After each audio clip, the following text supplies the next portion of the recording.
You staged this for you staged it. You try to abuse us. You try to abuse us. Where's Jimmy Savile? Where's Jimmy Savile? Get back! Traitor! You try to abuse us.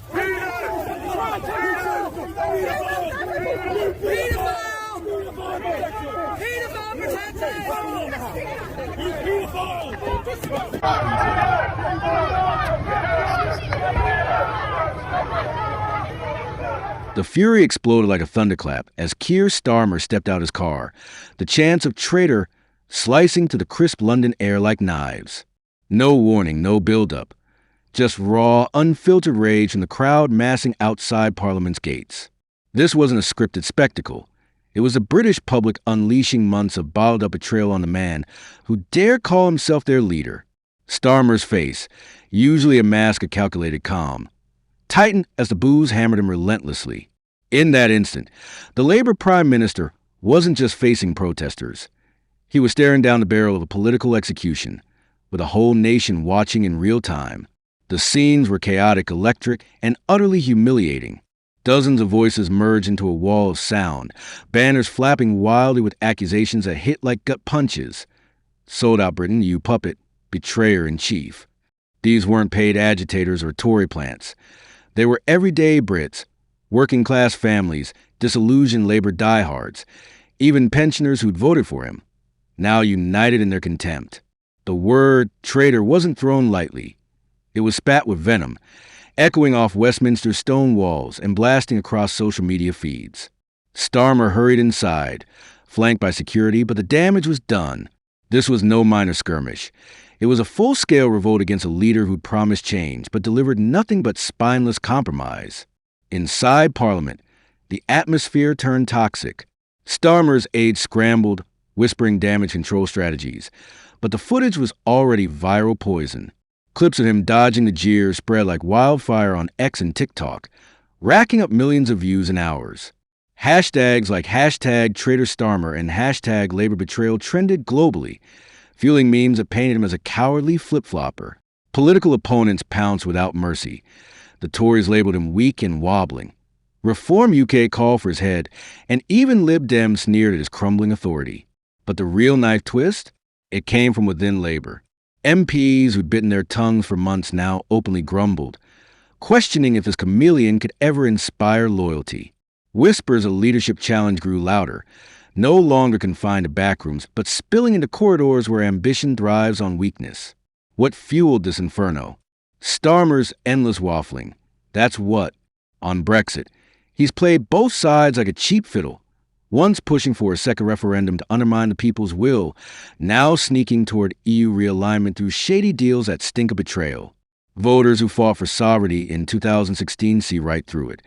He's dragging Britain back into Brussels' grip, ignoring the democratic earthquake that reshaped the nation. The chants outside weren't abstract. They were a direct hit on his stealthy sellout, a reminder that 17.4 million voices won't be silenced by elitist maneuvering. And Gaza?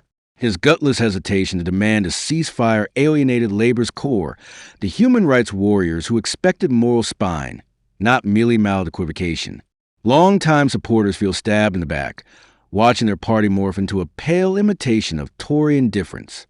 Then there's the Trump flirtation, praising policies from a man Labour once branded a fascist threat. What the hell was that? Desperation? Opportunism? It reeks of a leader who ditched principles for a poll bump, cozying up to right-wing populism while his base gags on hypocrisy.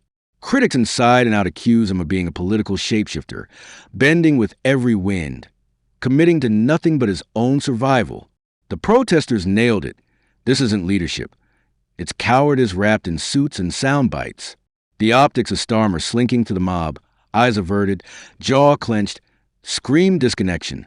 A prime minister so out of touch he can't even face his own people's wrath. The fallout is brutal and immediate.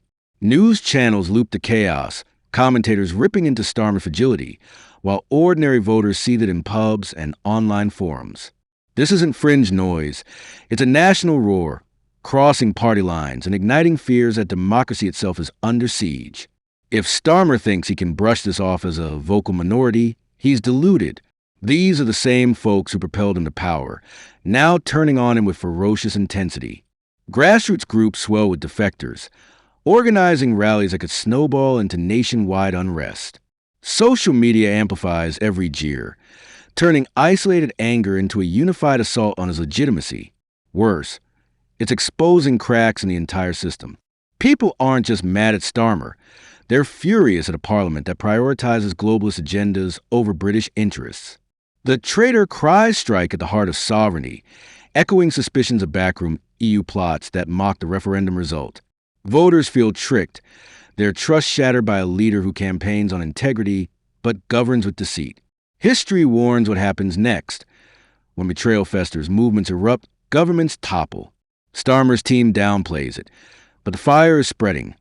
Protests popping up in cities, petitions demanding clarity on Brexit intentions gaining traction by the hour. This isn't survivable spin.